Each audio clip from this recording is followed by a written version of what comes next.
looks like I forgot the key. But it's a good thing. You have your digital key, comes in handy. Just put it in your wallet. Place it on the key reader, it unlocks for you. You hear the beeps.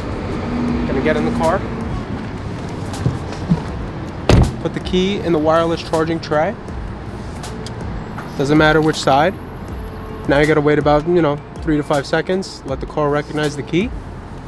Press start. You're good to go. Now the key only unlocks the driver's side door for safety purposes. So if you want to exit the vehicle, just shut the car off. Take the key. Hop out of the car. Same process. Hold it up to the key reader.